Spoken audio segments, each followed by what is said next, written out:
Hello students, this is our third chapter White Fang written by Jack London. This is for class 6th.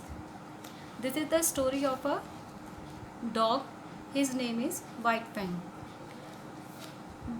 White Fang से introduction करते हैं. White Fang is a young grey wolf born in the wild in Canada. White Fang एक grey wolf था जो कि Canada में जिसका जन्म हुआ था. Kiche his mother his half wolf and half dog. Kiche जो उसकी माँ थी वो आधा वॉल्फ थी और आधा डॉग थी. When Grey Beaver goes to Fort Yukon to trade, he is tricked by Beauty Smith, a cruel and brutish man, into parting with White Fang.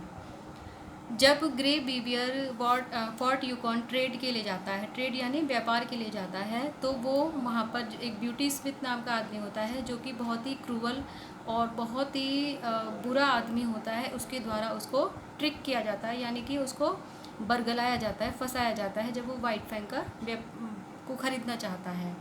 Smith beats White Fang and makes him fight dogs and balls for money. Smith White Fang को मारता है और उसको दूसरे कुत्तों और balls के साथ पैसों के लिए उसको फाइट करवाता था. White Fang is rescued by a man named Weedon Scott. White Fang को एक आदमी के द्वारा बचाया जाता है जिसका नाम विडॉन स्कॉट है. Who tame him and takes him to his home in Sierra Vista estate in California. वो उसको बहुत प्यार करते हैं और उसको अपने साथ अपने घर सीरिया विस्ता कैलिफोर्निया में लेकर आते हैं. Treated lovingly by his new family. यहाँ पर उसको एक नया परिवार मिलता है और उसको बहुत प्यार मिलता है. White Fang learns to love his new master and the master's family. White Fang भी अपने नए मास्टर और अपने मास्टर की फैमिली को बहुत प्यार करता है. Between White Fang and Alice the master's wife there existed a secret. White Fang और एलिस जो कि मास्टर्स की वाइफ है उनके बीच में एक सीक्रेट होता है. Each night after Sierra Vista had gone to bed. जब हर रात जब सीरिया विस्ता अपने बिस्तर पर चली जाती हैं, शी रोज बिस्तर पर चले जाते हैं, she rose and let him in to sleep in the big hall. तो वह उठती हैं और उसको उसके साथ अपने घर के बड़े हॉल में उसके साथ सोती हैं. Each morning early she slipped down and let him out before the family was awake. और फैमिली के उठने से पहले ही वो वहाँ से उठकर चली जाती हैं. तो ये उन वाइट फैंग और एलिस के बीच में एक सीक्रेट था जो फैमिली में किसी और को पता नहीं था. On one such night White Fang awoke and lay very quietly. ऐसी ही एक रात वाइट फैंग उठा और बहुत ही शांत था. He smelt the air and read the message it bore of stranger's presence. तभी वह उसने स्मेल किया और उसने एक मैसेज को रीड करने की कोशिश की जिसमें कि उसको ऐसा लग रहा था कि यहाँ पर कोई स्ट्रेंजर है. स्ट्रेंजर मीन्स अजनबी. To his ears came sounds of movements. उसके कानों को एक साउंड्स का मूवमेंट भी मतलब उसको साउंड्स भी सुनाई आ रहा था. White Fang made no outcry. White Fang ने किसी भी तरह का कोई डिस्टर्बेंस नहीं किया. It was not his way. जबकि ये उसका तरीका नहीं था. The strange man walked softly but more softly walked White Fang. Strange man भी बहुत सावधानी से चल रहा था लेकिन उससे भी ज़्यादा सावधानी वाइट फैंग रख रहा था. In the wild he had hunted prey that was infinitely timid and he knew the advantage of surprise. जो वाइल्ड एनिमल होते हैं ये उनको गॉड गिफ्ट होता है कि उनको जब वो अपने प्रे यानी शिकार को हंट करते हैं तो उन्हें किस तरह से शिकार को फंसाना है और इस एडवांटेज इसका कैसे उनको फ़ायदा लेना है. The man paused at the foot of the great staircase and listened and White Fang watched and waited. जब वो आदमी बड़े से सीढ़ियों पर चढ़ रहा था तब वह रुकता है और सुनने की कुछ कोशिश करता है. तब वाइट फैंग भी ये सब वॉच कर रहा था और वेट कर रहा था. The man's foot lifted and he began to climb up the steps. आदमी दोबारा से सीढ़ियाँ चढ़ना शुरू कर देता है. Then it was that White Fang struck. He gave no warning. उसके बाद वाइट फैंग उसको अटैक कर देता है और उसको कोई भी वार्निंग नहीं देता. He sprang into the air and landed on the man's back. वो हवा में छलांग लगाता है और आदमी को गिरा देता है. He clung with his 4 paws to the man's shoulders at the same time burying his teeth in the back of the man's neck. वो अपने 4 paws यानी कि आदमी के शोल्डर को अपने 4 पॉज में दबा लेता है और इसी समय वो अपने दांतों से उसके नेक को काट लेता है। The clang on for a moment, और वो कुछ समय के लिए ऐसे ही चिपका रहता है। Long enough to drag the man over backward, बहुत लंबी कोशिश के बाद वो आदमी वापस से उठता है। Together they crash to the floor, अब वो साथ साथ ज़मीन पर गिरते हैं। White Fang leaped clear and as the man struggle to rise charge in again. White Fang clearly leaped करता है, यानी कि वो बहुत छलांग लगाता है और आदमी उठने की कोशिश करता है जिससे कि वो दोबारा से उस पर दोबारा चार्ज हो सके। Sierra Vista walk in alarm, Sierra Vista alarm से जागते हैं। The noise from downstairs was like that of battling beast, और उनको डाउन स्टेयर से, सीढ़ियों के पास से एक नॉइज़ आता है, शोर सुनते हैं जिसमें कि ऐसा लगता है कि कोई बीस्ट यानी कि जंगली जानवर आपस में लड़ रहे हों। देयर वर रिवॉल्वर शॉट्स, वो रिवॉल्वर से शूट करते हैं। There was a great snarling and grounding and smashing and crashing of furniture and glass, और वहाँ का सीन ऐसा था जैसे कि वहाँ पर कोई बहुत युद्ध हो रहा था और वहाँ के सारा फर्नीचर और जो ग्लास यानी कि कांच के टुकड़े थे वहाँ सब इधर उधर बिखरे पड़े थे और किसी दो लोगों के बीच में बहुत ज़बरदस्त स्ट्रगल हुआ हो। Almost as quickly as it had begun the din died away, और ये जब तक चला जब तक कि एक मर नहीं गया। The struggle had not lasted more than 3 minute, और ये स्ट्रगल लगभग लास्ट के 3 मिनट तक चला। The frightened house hold gathered at the top of the stairs, घर के जितने भी सदस्य थे वो स्टेयर्स पर इकट्ठे हो गए। विडॉन द जज Scott went down the steps cautiously, Weedon और जज स्कॉट सावधानी के साथ नीचे उतरे। But there was no need for caution, लेकिन यहाँ पर सावधानी की कोई आवश्यकता नहीं थी। White Fang had done his work, White Fang अपना काम कर चुका था। In the midst of the smashed furniture partly on his side lay a man, टूटे हुए फर्नीचर के बीच में एक आदमी पड़ा हुआ था। Weedon Scott bent over and turned the man face upward, Weedon Scott उस आदमी को अपनी तरफ मोड़ते हैं, उसका फेस देखते हैं। जिम हॉल सेड जज स्कॉट, जज स्कॉट कहते हैं कि इस आदमी का नाम जिम हॉल है। And father and son looked at each other, father और बेटा एक दूसरे को देखते हैं। He was a notorious criminal whom the जज हैड सेंट टू प्रिजन, ये एक बहुत ही नोटोरियस क्रिमिनल यानी कि बहुत ही बदनाम क्रिमिनल व्यक्ति था जिसको कि जज स्कॉट ने सज़ा सुनाई थी। तो ये यहाँ पर जज स्कॉट से बदला लेने के लिए आता था, आया था जिसको कि फैंग ने मार दिया था। Then they turned to White Fang, इसके बाद वो वाइट फैंग के पास जाते हैं। He too was lying on his side with his eyes closed, वो अपनी आंखें बंद करे हुए वहाँ पर पड़ा हुआ था। But the dog lifted his eyelid slightly as they bent over him, लेकिन डॉग में अभी भी थोड़ा सा होश बाकी था क्योंकि वो अपनी आईलिड को धीरे धीरे बैंड कर रहा था। And made a vain effort to wag his tail, और अपनी पूंछ को हिलाने का एक बेकार सा प्रयत्न कर रहा था। Weedon Scott patted him and the dog gave a weak growl, Weedon Scott इसको जैसे पालतू पशु को करते हैं ना, प्यार करते हैं, उस तरह से डॉग पर हाथ फेरते हैं, उसको प्यार करते हैं, पुचकारते हैं, और डॉग एक वीक सा ग्राउल करता है, एक वीक सा उसको मतलब जवाब देता है।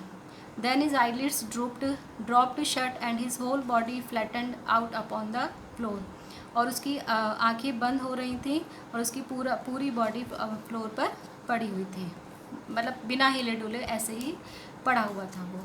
Dawn was breaking through the windows. The veterinary surgeon had been working on White Fang for an hour and a half. और तब वेटनरी डॉक्टर सर्जन को बुलाया जाता है। वाइट फैंग की कंडीशन बहुत ज़्यादा सीरियस, बहुत ज़्यादा क्रिटिकल देखते हुए तुरंत ही सर्जन को बुलाया जाता है। वेटनरी सर्जन यानी कि जो सिर्फ जानवरों का इलाज करते हैं। 1 broken hind legs, he said. Surgeon बताते हैं कि उसके पैर की हड्डी टूट गई है। 3 broken ribs, 3 रिब्स टूट गए हैं। There is a large likelihood of internal injuries, और ये संभावना है कि उसके शरीर के अंदर बहुत सारी इंजरीज़ हुई हैं, बहुत सारी इंटरनल इंजरीज़ हुई हैं। 1 chance in 1,000 is really optimistic. तब सर्जन आगे कहता है कि ऐसी संभावना होती है कि अगर हमें 1000 में से 1 चांस मिल जाए तो उसमें हमें आशा की किरण दिखाई देती है।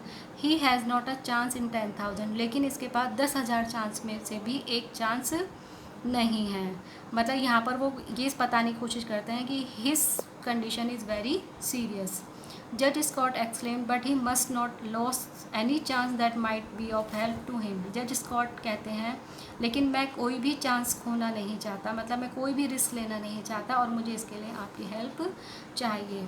We don't send a message at once to San Francisco for Dr. Nichols.